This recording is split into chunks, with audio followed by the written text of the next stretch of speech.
he's here to study the psychological elements of her illness or breakdown or whatever it is. Well, then, why is he asking so many questions about you? Why indeed? The shadows are getting real dark around here. Oh, yeah. I couldn't even keep it up for the whole opening. Hello, I'm Joel Sharpton, your host. I'm one half of the Articulate Coven, and this is my watch of the original supernatural soap opera Dark Shadows. We're up to 168 today, and the shadows are getting pretty dark. On old Laura Collins. Feels like this thing is about to pop off. Let's get into it. I do want to say first, thank you, though, to our patrons who support the channel and these videos especially. If you are watching on YouTube, you can get them more often, early, and ad-free at articulatecoven.com/join. $2 or more a month gets you access to everything we do early and ad-free. Thank you so much to our patrons. All right, let's watch episode 168. The questions center around one woman, for whom mystery is no stranger. Yeah, that woman's gonna stay in front of that fireplace, ain't she? You want? See you. Not now. Now. No, it's impossible. Nothing is. You shouldn't have come here. Well, I'm here. The last time you came I here... remember. Now open the door. No. Don't say no to me. I have to speak to you. Well, I'll say this. We all surmised that she had put him under a spell that last time because he came out singing her praises. All of a sudden, he had gone in there very suspicious. I mean, the kisses probably helped too, but if she put a spell on him, she didn't do a very good job of it. Something that may affect what you're trying to do. Now, do you want me to stand outside here and shout it?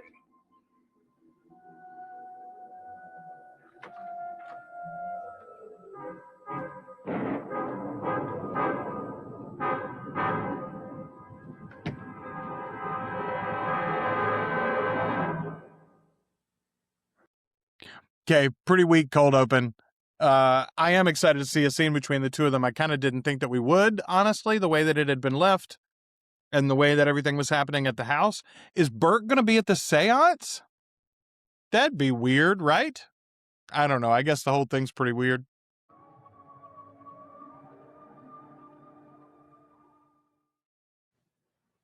Well, I'm glad I'm not a salesman. I don't think I could stand much shouting through a door. I'm sorry. You certainly make a fellow feel welcome. It's just that I don't want to chance a repetition of your last visit. Laura, Elizabeth Stotter's in the hospital in Boston. There's not much chance of her come barging in. There are other people. Yeah, I mean, one time Roger came in with a gun. I certainly wish you had a more convenient place to live. This place is very convenient for me. I'm sorry. I don't mean to push you. I simply want to see you more frequently. I know. I'm sorry. I wish we could be freer. We will be soon. I'm glad of that. Will we, though, Laura? Because you keep telling your boy that y'all are headed somewhere. Somewhere that you never mentioned exactly where it is. Paradise, remember? He's here to study the psychological elements of her illness or breakdown or whatever it is. Well, then, why is he asking so many questions about you? Why indeed? All he's interested in is information about you. Why is that? I don't know. And I don't think he's a doctor at all. His questions don't have anything to do with medicine or doctoring. These aren't just my words. Everyone's saying it. Everyone, Bert? all eight of the people are saying it. I love when they talk about the hubbub in town. Although, to give them credit, there were like 11 people in the last couple of episodes, I guess. There's a whole dozen in town now. I think that he's a detective. A detective? It's only a theory, but it's worth following up. Well, what in the world would a detective want with me? A business in Phoenix. That body that they swear is yours. Now, see, that's the cold open. That's the way you do it. That's the way you start the episode. It's been taken care of. They admitted they were mistaken. I let them make a positive identity. No, they didn't admit they were mistaken. They admitted that you were Laura Collins. That's all they admitted. I only want to help. If you need it. I know, and I appreciate it. I really do, but I think you should base your suspicions of Dr. Guthrie on something else. There's something different about this Dr. Guthrie, and I intend to find out what it is. He's a Ghostbuster. I mean, not a Ghostbuster. He's a ghost studier. But, yeah. Well, you said something to someone about seeing Liz here just before she became ill, and now Carolyn is asking me what happened to her mother. I don't think... Wait a minute. I never do this, but we're going to back up. Something happens with the music. I want you to listen to this. You said something to someone about seeing Liz here just before she became ill, and now Carolyn is asking me what happened to her mother. I'm not 100% positive because it may have been like reel-to-reel tape, and maybe that has a similar mechanism, but that sure sounded like a turntable dying. Like it's the power went out on the turntable, and it. That was fantastic. Oh man, I love catching stuff like that. I don't think there was anything wrong in my saying I saw her here. It's always wrong to suggest. And recovered, went right back into playing the cue. I just don't want anything to happen to you. Do you think something could? Half the time, I don't know what to think about you. Don't think about me. Think about the future. The future is you. Burke's got it bad, baby. I'm the future, not the present. You're going to get caught in that storm. Sure. But let's push the future a little, shall we?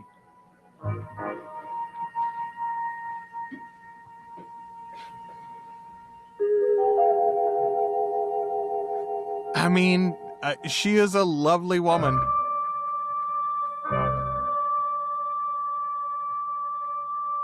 But Burke's got it bad, man. Okay. That's one of the better scenes between them. See, I mean, it's so clear why he would be hung up on her. And look at her. Gosh, she's so calculating. Oh, it's a magic transition. Boy, it's been a while since we've got one that good. Yeah, kudos. Okay. I was complaining about directors not too long ago. Got a piece of feedback from one of our patrons that I wanted to mention here. Okay, two good pieces of feedback here. One from Grumpy Old Bob. Love you, Bob. The director for this episode, this was 164. 164 was the one that I had given the most hay to. It was really sloppy put together. The director for this episode is John Sedgwick. In fact, he directed all the episodes this week, 161 through 165. At this time, he was alternating weeks of directing with Leela Swift. In fact, Leela Swift directed the first 20 episodes, I guess, all on her own. That's crazy. After that, she and John Sedgwick directed alternate weeks of shows. I think maybe David Ford didn't know the lines too well in that long speech and was reading it off the teleprompter, maybe why he was looking into the camera. You're almost definitely right, Bob. That's kind of, I think, what I surmised at the time, too, but it's crazy. All right, Kevin. This is on 163. Laura and Dr. Guthrie were having their first conversation at the cottage, and Laura said, "Are you going to be around long enough for us to have our discussions?" Kevin says, "This is my favorite line of the episode. Diana Malay's subtle pauses and undertones make this innocent question almost threatening." Yes, Kevin. Okay, that's the reason why I think people like Laura so much. She rides that line of seductive and terrifying, like clearly a psychopath, but also beautiful and mysterious and charismatic in a way. And able to appeal to you, right? Like, knows how to butter these men, especially, up. But yeah, that was a great example of Diana really killing the lines. One more from Kevin. This is on episode 165. So at the end of it, I had made a joke.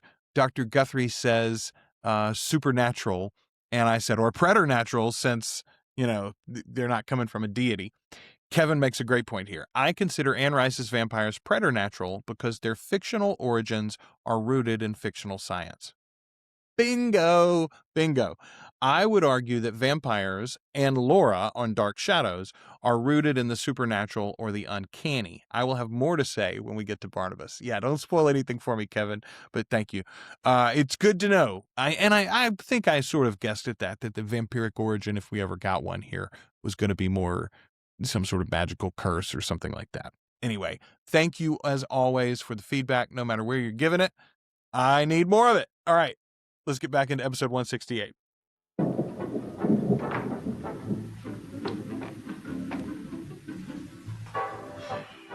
Guthrie and Sam. Sam Guthrie. Dr. Guthrie. So you're meeting Burke Devlin, huh? Yeah, that's right. Although I don't know why. He called, left a message for me to meet him here. Uh-huh. I assume it must have something to do with Mrs. Stoddard. Well, I can't imagine. Forcing the point. Burke's just like, I'll go straight to the source. No beating around the bush. You did tell me how you hurt your hands. Oh, you wouldn't believe it. Well, I believed everything you've told me so far, haven't I? Yeah. How did you burn your hands? I didn't burn my hands. Laura Collins did.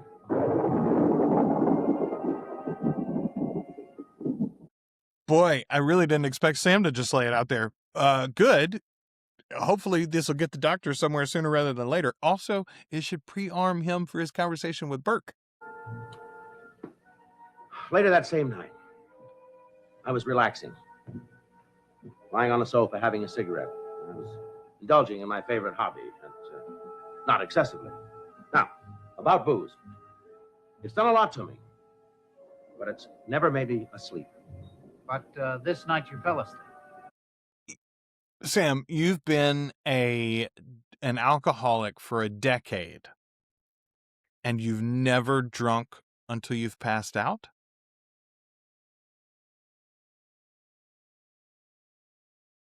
I know that Laura Collins did this to you, and even I find that hard to believe, sir. Made me do it. And she wasn't anywhere near you? She wasn't in the room? She was up in Collinwood. And the fire? And I dropped my cigarette on a newspaper. But she did it. She influenced it. She caused it to happen. Again, we watched it happen, Sam, and the way you lay it out still makes it pretty incredulous. Also, do heavy drinkers, are there heavy drinkers out there that don't ever fall asleep drinking? I've been curious about you, Dr. Guthrie. Stranger in town sort of thing? Yes, you might call it that. Not that I'm interested in strangers per se, just strangers asking questions. I see. Do you? Okay, genuinely, let's just talk for a minute, because this is the third episode at least that we've been in this recent run in the Blue Whale with like multiple background extras milling around for a couple of scenes. We've had several people talk in the feedback about the fact that the Laura Collins storyline was a big hit, got a 26-week pickup. I think they got a budget increase too. They must have gotten a budget increase for peopling the town. And that would also make more sense about why suddenly people are talking about everybody's buzzing about X or Y or Z. Perhaps I'm an interested party. As a matter of fact, you're more than an interested party. You saw Mrs. Stoddard the day she collapsed. Your voice has the ring of the district attorney. And yours the ring of someone who's setting up a defense mechanism. I have nothing to be guilty of. Well, then perhaps you'll tell me what occurred between Mrs. Stoddard and Mrs. Collins. Who are you? Who do you think I am? I don't know. But I'll find out. It's crazy because he's not lied to Burke at all, actually, about who he is. I don't think he has said out loud that he's a doctor of parapsychology or whatever, but, like, he hasn't lied. And I'll be seeing more of you in the future. Depends on how long you're going to be around. I don't know about that. But I know I'll be here as long as I have to be to find out what I want to know. We'll see, Doctor. We'll see. I appreciate you coming by for this little meeting. It's been very instructive. Good night, Doctor. Good night, Mr. Devlin. No handshakes. Devlin going straight over to find out what Sam said. All I see was having another go at you. Yeah, well, I guess he was just trying to kill time. What do you mean when he said he was fitting the pieces together? Well, I suppose he was trying to figure things out. Look, Evans, I don't know what you told him, but I think you'd better get it through your alcoholic head that he is not a friend. I have to be the judge of that. No, I'll be the judge of that. Not for me, you won't, Burke. I run a check on that guy. I want to know exactly what he's up to.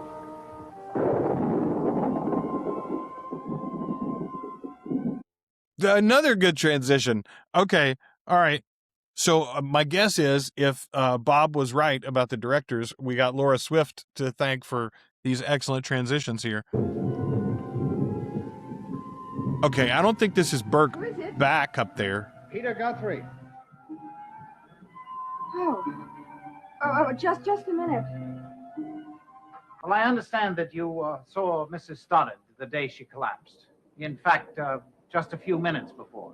Why, yes, that's true. I wonder if you could tell me anything about her state of mind. No, not really. She seemed her usual self. Why did she come down here to see you? Just to see if I was comfortable. Nothing more than that? Nothing more than that. Nothing more than that. Nothing. I'm sorry, I can't be of more help. Or maybe you have. Maybe you have. Well, that was it.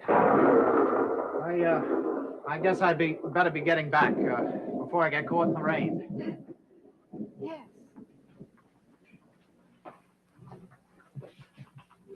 Mrs. Collins, I wonder if you'd accept an invitation.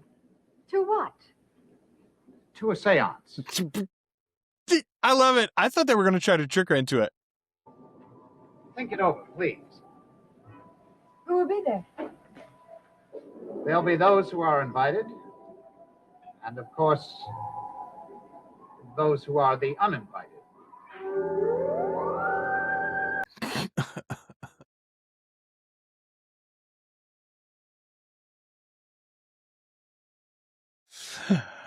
Best episode this week so far. Episode 168 in the books. Really good work, Dr. Guthrie, honestly, on punching that finale. He's been very uneven, but excellent work in this episode. Man, all right. It's a good one, folks. 169 ahead. We're racing towards 170. Barnabas will be here before you know it. You come back soon. And don't forget, if you're watching these on YouTube, you can get them early, ad-free, more often at articulatecoven.com/join. $2 or more a month gets you access to everything we do early and ad-free. Bye, everybody.